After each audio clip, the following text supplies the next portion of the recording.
శ్రీవారి భక్తుల సౌకర్యార్థం టీటీడీ నూతనంగా సెంట్రలైజ్డ్ వంటశాలను అందుబాటులోకి తీసుకురావడం జరిగింది.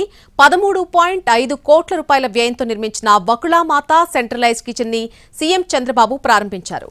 నూతన కిచెన్ అందుబాటులోకి రావడంతో 1,20,000 మంది భక్తులకు అదనంగా అన్నప్రసాద సౌకర్యం కల్పించవచ్చు. దీనికి సంబంధించిన మరిన్ని వివరాలను మా ప్రతినిధి మోహన్ ప్రసాద్ అందిస్తారు.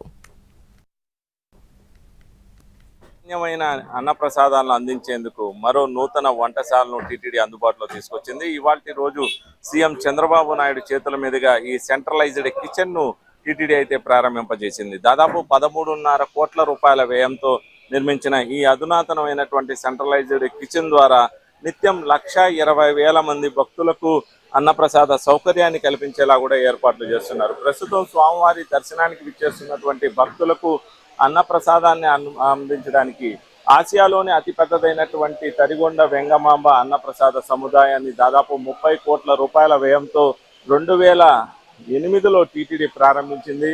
ఈ అన్నప్రసాద సముదాయంలో నిత్యం కూడా 1,00,000 మంది వరకు కూడా భక్తులకు అన్నప్రసాద సౌకర్యాన్ని కల్పిస్తున్నారు.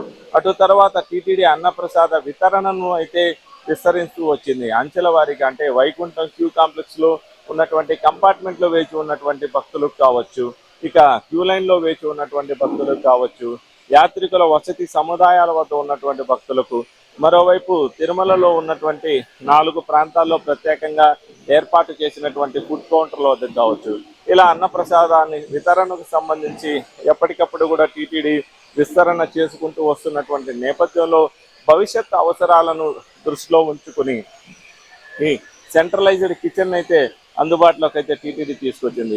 ప్రస్తుతం ఉన్నటువంటి ఈ సెంట్రలైజ్డ్ కిచెన్ ద్వారా దాదాపు 1,20,000 మంది భక్తులకు అన్నప్రసాదాన్ని నాణ్యంగా, శుచిగా, రుచిగా అందించేలా కూడా టీటీడీ అయితే చర్యలు చేపడుతుంది. దీనితో ఇప్పుడు ఉన్నటువంటి వైకుంఠం క్యూ కాంప్లెక్స్, అదేవిధంగా క్యూ లైన్లతో పాటు యాత్రికుల వసతి సముదాయం అయినటువంటి 2 వద్ద ఒక వంట వితరణ జరుగుతూ ఉంటే భవిష్యత్తులో PAC 5 కూడా భక్తులకు అందుబాటులో రాబోతుంది. ఆ ప్రాంతానికి కూడా అన్నప్రసాదాలను ఈ కిచెన్ నుంచే తరలించేలా టీటీడీ అయితే ఏర్పాట్లు చేస్తుంది. ఇక క్యూ లైన్లతో పాటు తిరుమలలో ప్రత్యేకంగా ఏర్పాటు చేసినటువంటి 4 ప్రాంతాల వద్దకు కూడా ఈ ప్రాంతం నుంచే అన్నప్రసాదాన్ని తయారు చేసి తరలించేలా కూడా ఏర్పాట్లు చేశారు. ఇక్కడ నుంచి వేగవంతంగా అన్నప్రసాదాలు తయారు చేయడం, వాటిని అంతే వేగంగా తరలించేందుకు పూర్తిగా అనువుగా ఉండేలా కూడా ఈ సెంట్రలైజ్డ్ కిచెన్ అయితే ఏర్పాటు చేస్తున్నారు. దాదాపు 13.5 కోట్ల రూపాయల వ్యయంతో ఈ అన్నప్రసాద సంబంధించినటువంటి కిచెన్ ను అధునాతనమైనటువంటి విధానంలో ఏర్పాటు చేశారు. మొత్తంగా కూడా ఇక్కడ మనం విజువల్స్ లో చూపించొస్తున్నాం. ఇక్కడ ఉన్నటువంటి వంటశాల ఒక అధునాతనమైనటువంటి విధానంలో సిబ్బందికి ఎలాంటి ఇబ్బందులు లేకుండా వేగవంతంగా, అంటే స్టీమ్ ప్రాసెస్ లోనే ఈ వంట సంబంధించినటువంటి విధానాన్ని నిర్వహించబోతున్నారు. దీనికి సంబంధించి ఎలాంటి ఇబ్బందులు తలెత్తకుండా సైంటిఫిక్ గా కూడా విధానాన్ని అయితే ఏర్పాటు చేశారు. ప్రస్తుతం వంట చేయడం ఒక వంత అయితే దాన్ని తరలించడం మరో ప్రక్రియ. ఈ 2 ప్రక్రియలకు సంబంధించి ఎంత సులభతరంగా నిర్వహించాలన్న విధంగా కూడా పూర్తిగా యాంత్రీకరణ విధానంతో ఈ కార్యక్రమాన్ని అయితే చేస్తున్నారు.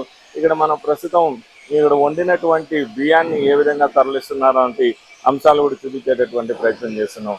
ఇలా సులభతరంగా ఉండే విధానంని అందుబాటులోకి తీసుకురావడంతో భక్తులకు ఒక మెరుగైనటువంటి రుచికరంగా నాణ్యంగా ఉండేటటువంటి ఆహారాన్ని అందించేటటువంటి ప్రయత్నం అయితే టీటీడీ వైపు నుంచి అయితే జరుగుతుంది.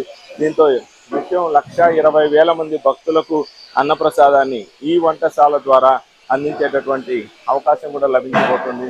దీంతో ఒకవైపు అన్నప్రసాద సముదాయానికి వచ్చినటువంటి భక్తులకు అన్నప్రసాదాన్ని అందించడానికి అన్నప్రసాద సముదాయం అందుబాటులో ఉండగా, మరోవైపు భక్తుల వద్దకే అన్నప్రసాదాన్ని తీసుకువెళ్ళడానికి ఈ వంటశాల ద్వారా అన్నప్రసాదాన్ని తరలించేలా కూడా టీటీడీ ఏర్పాట్లు చేస్తుంది.